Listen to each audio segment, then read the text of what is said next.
Hello guys, welcome back to Katawa Shoujo. What's going on? My name is Negacious. And last time we got through like an hour and 33 minutes, I think, if we exclude all of the informatory parts of the dialogue, which finally, in the end, led us into the Shanghai, the cafe, and from there we returned to the school and ended up on starting actually Hanako's route. And I'm really super excited about this route because I liked Hanako the moment I saw her because she has the potential to bring a tragic backstory. And let's say we compare it to Emi's. She lost her legs, but I feel that Hanako's lost something a lot more, based on what little we know about her. So, I'm anxious to get this started, but here we go. We are officially on Hanako's route. We finished it off on a cutscene last time, so let's get going. My alarm blares into my ears, only to be swiftly silenced by my fist. Also, the voice last episode was kinda quiet, so I'll try to balance it out better this time. My body switches into auto mode, carrying my subconscious self out of bed and into my uniform. As always, my bottles of pills sit on my desk patiently, waiting for me to take them and pick out my daily dosage of medicine, 17 pills a day. 17! What the... I wonder, what kind of treatment would arrhythmia have these days? I don't know actually. But 17 pills a day? Wow, dude. That's some serious medication. Before I know it, I'm opening the door to class 3-3. Glad to see I'm not the only one who seems to be a little hungover from the festival week. Every face in the classroom looks gaunt. With the festival now over, it's as if everyone's life dreams have been achieved. With nothing left to live for, the students have relied on instincts alone to guide them to class. Or maybe I'm just reading too much into it. I slowly make my way to my seat, and it's only then I realize why the room is so peaceful. Let me guess, Shizune and Misha aren't there? Probably. The seats beside mine are blissfully empty. The world's loudest interpreter for the deaf has yet to arrive. Speak of the goddamn devil. Just as I am about to sit down, the door flies open, revealing a resplendent Misha. Drills bubbling from the dramatic entrance and arms stretched towards the sky. Yahoo! It's all over! It would appear that not everyone is affected by the post-festival depression. The rest of the class glare at her, obviously thinking the same thing I am. Misha, still frozen in the doorway with her arms still in the air, nervously looks around. It's obvious that she senses the foul mood, but can't work out exactly what to do. Suddenly, she jerks forward. Hey! Hey! As she stumbles into the classroom, she reveals Shizune, arm still extended from where she showed Misha. Thanks for the entertainment, but shouldn't you two take your seats? Still slightly embarrassed, Misha takes a few seconds to realize she has to translate. Oh, yeah, Shichan says she's not happy with you teaching us last week. We were really busy. Is that so? What about the stuff I already did for you two? She says that only counts for council members. Oh, come on! Since you declined, she doesn't owe you anything. Misha leans closer and whispers conspiratorially into my ear. Actually, I think she's just a little sore that you didn't spend the day with her. She's really thankful for your work last week, though. Sensing that she's being talked about, Shizune lightly wraps her fingers on her desk until Misha turns around to face her. I can't understand any of the fast-paced signing that's going on, but from Shizune's slightly embarrassed expression and Misha's... I'm sorry, I'm gonna sneeze.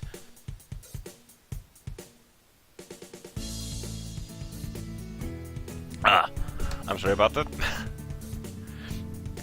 But from Shizune's slightly embarrassed expression and Misha's poorly contained laughter, I can guess. While this exchange is happening, the door opens once again, but this time at a much more reasonable pace. Is it Hanako? Yeah. Hanako... Actually, now that I look at these two, I didn't realize that actually Shizune is the shortest, like...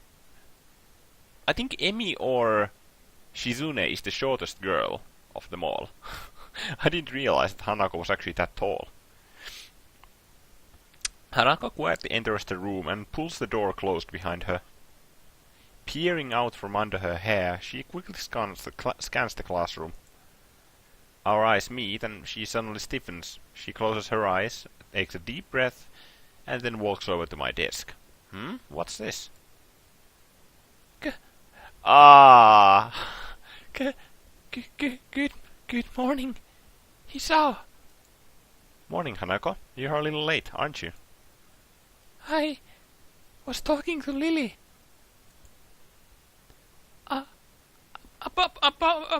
About today. So you've got her list then? We can leave straight after classes in that case. Sure. I'm looking forward to it. Hanako briefly flashes her embarrassed smile at me, then hurries off to her seat. She's so cute! And that was the first time she actually approached us to, like with something. Yeah, and I don't have a pop filter to my microphone, so I'm sorry about the that comes through sometimes. During classes, it becomes apparent that it's not only the students that are a little despondent after the festival. Muto simply gives us a list of exercises from the textbook and then sits behind his desk. I totally forget about the brief lunch period for a moment. Such is the banality of the day.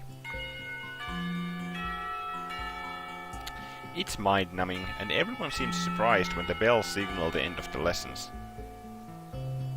As I am packing up my bags, Shizune and Misha flank and entrap me. Say, Hichan, it's still not too late to join up. There's a lot of post-festival paperwork for us to complete. Sorry, Misha. I've got plans. As if sensing the cue, Hanako appears behind me, holding a small bag, and trying to avoid eye contact with the outside world.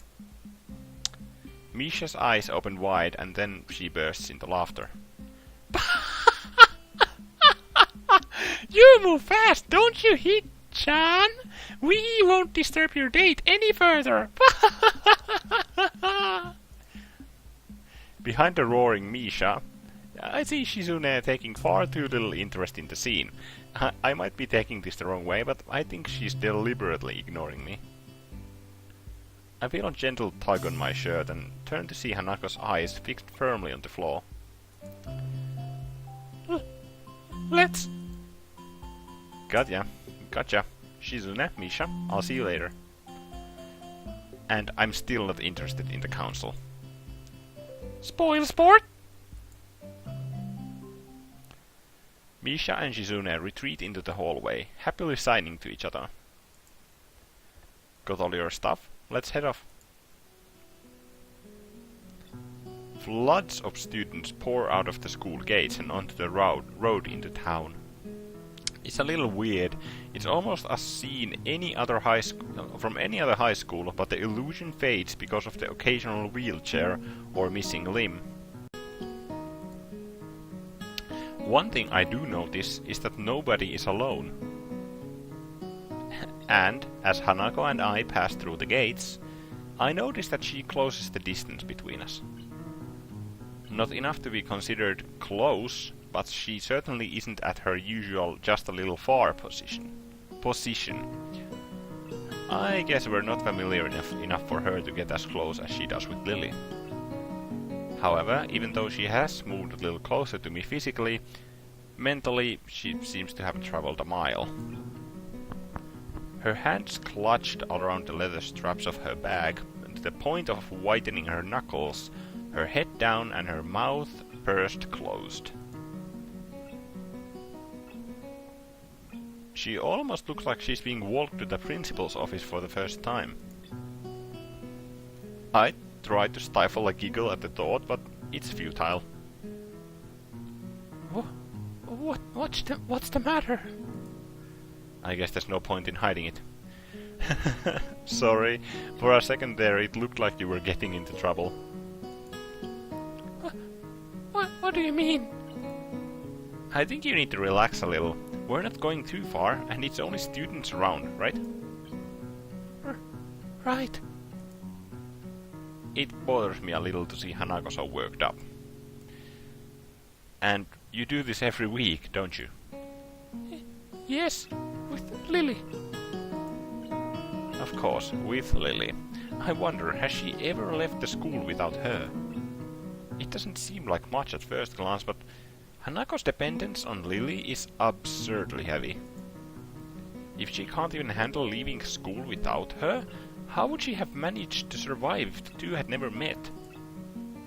Would she have found someone else to latch onto? And what drew her to Lily? Was it her lack of eyesight, or was Lily just kind enough to lend a hand? I wonder if anyone would have fit the bill. Well, I'm here. Besides, we're not going far. It'll be over before you know it. Hanako's knuckles slowly regain their color as she tries to hide a small smile, but the effort of that seems to prevent further conversation. We travel side by side down the winding road towards the town. The crowd of students thins as we continue along the sidewalk. Faster students rush ahead, and the less mobile ones fall behind, rarefying the crowd into nothingness. Here we are at the completely Japanese Oramat. By the time we reach the convenience store, we are practically alone. And also, my god, this is taking a long time to correct, but this was a project started by several people around the world, originally from 4chan. And it's not a game made in Japan, which I disclaimed in episode 1. I'm so sorry it took this long to fix that little mistake, but yeah, this is a group made of individual different people, like a group of people originating from 4chan. So, I do apologize for that mistake. Using me as a shield between herself and the attendant, Hanako moves through the narrow aisles, adding an assortment of items to her basket. Bread, milk, tea, thyme? What kind of convenience store sells herbs? Then again, nothing about this town seems normal, which may not be such a bad thing in retrospect. Everything is so different and uncomfortable, dwelling on such matters isn't really an option. When I think about that, it reminds me of Hanako. No matter how much you try, you can't escape her scars. They still interrupt my train of thought when I see them. As much as I don't want to admit it myself, I think I'm forcing myself to try and ignore them. Not that I'm scar-free myself, the jagged line down my sternum will never completely fade away. I just have the luxury of being able to hide it easily. But, in a way, both of our scars remind me that we're all in this place for a reason. Hanako throws one last item into her basket, then sheepishly holds it out to me, along with a few banknotes. Could you... please? It takes me a second to understand what she's trying to say. Oh, you want me to pay for this? She nods, but doesn't look up. I guess this task falls on Lily on the usual occasions. Sure, let me just grab a couple of things. Hastily, I grab a few essential items for myself and head for the counter with Hanako in close tow. The attendant gives me an indifferent nod as he scans in the items. I suppose just ignoring us is one way to deal with the anomalies of Yamaku. They must get a lot of students here, being the closest store to the school. The staff must have their own way of dealing with us. Or maybe they don't. Maybe it's only me who thinks twice about my unique schoolmates. Our transaction complete, Hanaka and I head back out onto the street. The road is pretty much abandoned now. The students that were heading out have already left, and nobody has started returning just yet. I need to know that is this place like an actual place in either Japan or around the world, because this looks absolutely stunning. Like this road scene, like this looks incredible. Like even if it's painted from a picture, this looks amazing. Like I'd love to visit here.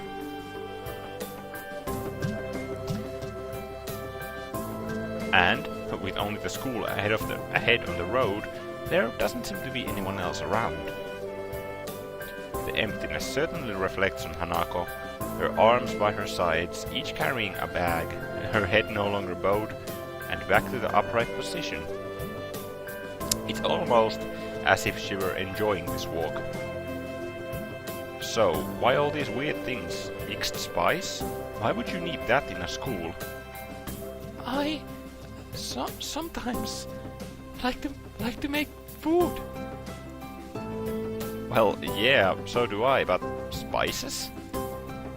That's a little more advanced, don't you think? Not really. Ah, she's blushing! Well, I think it's cool. You'll have to teach me one day.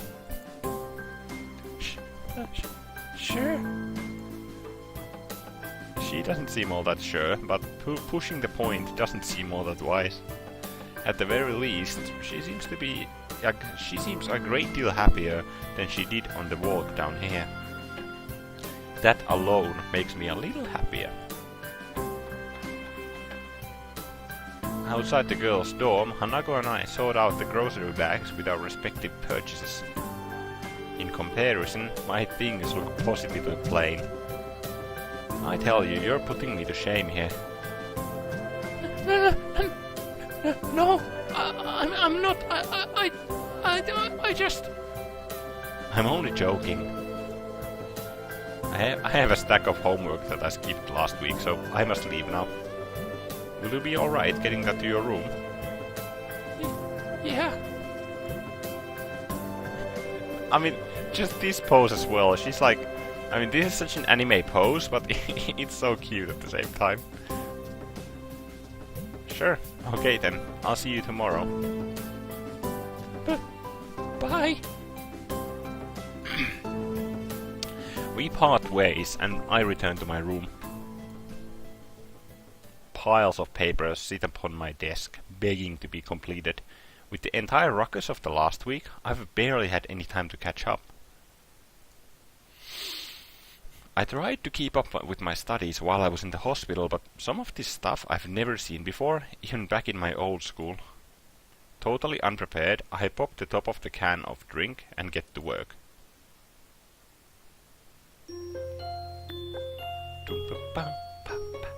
Katawa Shoujo, Hanako's route hype. The days are really starting to heat up. This morning, I awoke covered in sweat. By the time the student body starts leaving their dorms for breakfast and morning duties, the sun has already taken full effect. Oddly, that puts me in high spirits. It's not even 8 yet I feel that this day is going to be one of those pleasant, tranquil, warm ones. If I weren't at a school that considered every absence from class a sign of a life-threatening situation, I'd consider skipping the whole day and just relaxing in the school gardens. Yes, today will be a genuinely lazy day. For a second, I stop in mid-stretch and consider the nurse's warning about exercise. Maybe I should have kept up those morning jogs. Running with someone like Emmy might have been a little testing, but if I worked at my own pace... who am I kidding? I couldn't stick to something like that without some kind of motivation. It's not like I sit around all day. The walk to and from the convenience store counts as exercise, right? Especially the walk back up the hill. Yeah, it's no big deal. Compared to the months lying in a hospital bed, I'm getting plenty exercise. It seems that I'm not alone in my appreciation of the day. Nearly every member of the class is glancing through the window and into the tantalizing sky. Even the steadfast Shizune seems to lack her usual vigor of schoolwork. For schoolwork.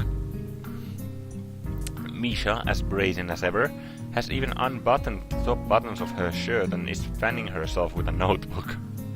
I must have been staring as she's now sticking her tongue out at me. However, she shows no signs of halting her efforts, nor is she trying to hide the fact. The lunch bells seem to catch everyone by surprise, and the class empties at a much slower pace than usual. The heat seems to be draining the need to rush from everyone. Well, almost everyone. Hisao? Hey there, Hanako. What can I do for you today? Hanako already has a lunch bag in hand. Ah! I don't have to be a detective to work out where this is going.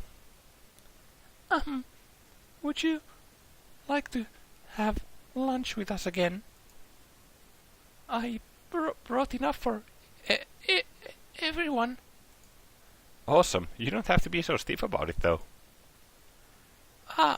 Right. I take it that we're going to the tea room? Please. Lily said that she'll meet us in there, so we should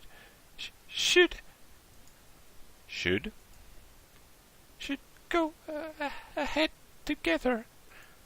Sounds like a plan. This heat has made me pretty hungry. Also, tell me, what do you think of my, Hanako's voice? And how should I, improve it? Because, I want this to be good. So, I'd appreciate the feedback. Hanako breathes a sigh of relief, and I gather my things together. As usual, the aura of the tea room is refreshing, feeling isolated from the rest of the world. Then again, the usual din of the school seems to be a bit subdued, most likely from laziness promoted by heat exhaustion. Hanako slowly spreads her food to the table, intently focusing on every little movement, as if she's trying to keep her mind off other thoughts. It's not much, but I can tell from her demeanor that she has prepared everything with utmost care. I guess Lily isn't here yet. Should we start without her? She'll be here soon. Hanako struggles with the lid of the container of rice. Here, let me help you with that. I take the container from Hanako's hands and try to force open the lid. Try as I might, it seems wedged shut. Let me guess, did you put this in while the rice was still hot? Yes, I was in a rush. I put the container on the table between us. I thought so. It looks like this is wedged shut. We'll need some hot water to get it open. But that could be a pain in here. We'd get water everywhere. Well, in that case, how about I contribute to today's meal? Lily! At the door, Lily smiles while holding up a bag stocked with various buns and bread rolls. I can't help but do the same. Since you two had a change of plans because of me, I thought I would bring a little something. Thanks, Lily. Here, let me get that for you. With a little guidance, Lily's bread assortment joins Hanako's riceless platter. I hastily make some tea to complete the picture. Well, I'm looking forward to this. As I take a bite, I notice Hanako trying her hardest to not look while she's looking at me. It's nothing special, but then again, I can't really complain. I'm pretty lazy when it comes to cooking for myself. Not bad. I guess this is made with the stuff you bought yesterday? Yes. Hanako's eyes shout at me, begging for some kind of feedback. Well, it was clearly worth it. Thanks, Hanako. I wanted to show you this after yesterday. It's okay. I was just a little surprised at the stuff you were buying. Hanako's always like to experiment when it comes to food. I think it's good. Most of the time. While Lily's smile doesn't waver, the slight change in her tone tells me that things have not gone so well in the past. And it's not like Hanako has many people to sample her cooking. Hang on, was Lily waiting for me to go first? She didn't start eating until after I said it was alright. Her cheeky grin tells me that this was a deliberate action on her part. I'll have to try and work out how to get one over her in the future to make up for this. Well, it's good, and that's all that counts, right? Right. Lily, satisfied at not being the first to sample Hanako's creation, begins to consume the food in front of her. I find myself staring as I watch her chopsticks gently touch the plate, their tips delicately poking and tracing to quickly ascertain the positions of the food as she dexterously picks it up. One might think she were a child playing with her food if not for the situation, though she does it with such care and thoughtlessness that it's obvious this is simply how she eats this kind of meal. Not wanting to miss out, I start filling up myself. Hanako takes a different approach, waiting until Lily and I have our hands clear before quickly snatching up her share. Before long, the containers are empty, save for the still shut rice container. Thank you, Hanako. That was filling.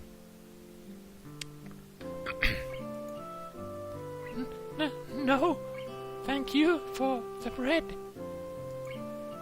Yes, it would have been a disaster if not for that. You're both welcome. But now I must be getting back. It is far too easy to be late after eating here. Yeah, I see what you mean. I think we'll just clean up here and then head off. Well then, good day. Lily leaves, her cane tapping away down the quiet hallway. Hanako and I quickly pack our things and stay seated, waiting for the bell. Together, we stare out the window into the endless azure sky. If it weren't for the pealing of the bells, I would have sworn that the time had stopped.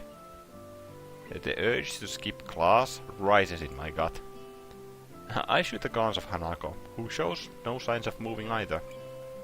Not just yet. The interval between the warning bells and the end of the lunch bells passes in the blink of an eye. We really should go. People will freak out and start a search party if we skip. Hanako sighs. You're right. Slowly, she rises to her feet, and I follow suit. Silently, we make our way up the old stairs to the third floor and tend to our classroom. At the door, I take point and open the door in head of Hanako, bowing my head down in apology in advance. I'm sorry we're late, teacher. What? I am greeted not by stern words, nor by an angered instruction to take my seat, but simply by the silence created by 15 or so students, trying not to laugh. Muto, ever tardy, has yet to arrive. However, the fact that Hanako and I have arrived together is blatantly obvious.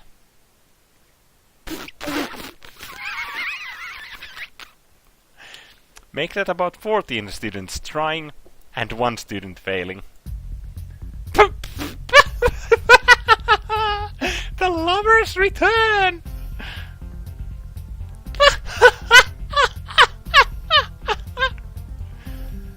Yeah, thanks. You can calm down now.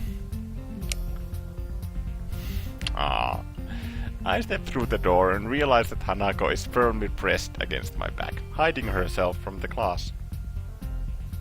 With my steps coming closer to my desk, she eventually breaks from me and stiffly walks to her own. Her efforts to mentally block everyone's presence from her mind are written fairly clearly on her face. Quickly checking the door for any signs of the teacher's arrival, I make a trip to Hanako's desk and whisper in her ear. Don't worry about Misha, she's always like this. I enjoyed myself today. Don't sweat it, okay? Hanako nods her head behind her folded arms, but still doesn't show her face. I yearn to stay and console her more, but Muto picks this exact moment to enter the class, halfway through his lecture, as if he started it in the hallway. Which, of course, is directly proportional to the charge, but inversely what? Which, of course, is directly proportional to the charge, but inversely proportionally to the square of the distance. He's so engrossed in his speech that he doesn't even notice me sneaking back into my seat from Hanako's desk. While Muto's spiel rambles on, Misha leans over to me. The teacher may not have noticed your tardiness, but I did. That much is obvious from just the show you just put on. I have been instructed to let you off the hook today, but on only one condition. It's hard to whisper as Misha, Jesus Christ. Oh, and what would that be? You have to help us this afternoon. Oh, great. I crane my neck to look over Misha's shoulder. Shizune is conveniently not making eye contact with me. Fine, just for today. I've already told you I'm not joining the council, remember? Of course, doing so would be considered. Considered. She looks down at her notebook, obviously looking for her place in her script. Under duress, and hence would be against regulations. How very strange of you to be considerate of the regulations now. Things should be done by the book. It's just that the book hasn't been written for every situation, so there are times when it can be ignored. And yet you two wonder why no one else wants to be in the student council.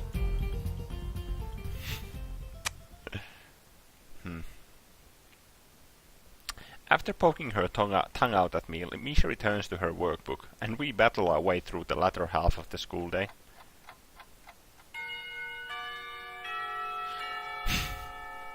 Okay, I think that's where we're gonna drop off this episode of Katawa Shoujo. This was a good episode. I really liked how they are setting this up.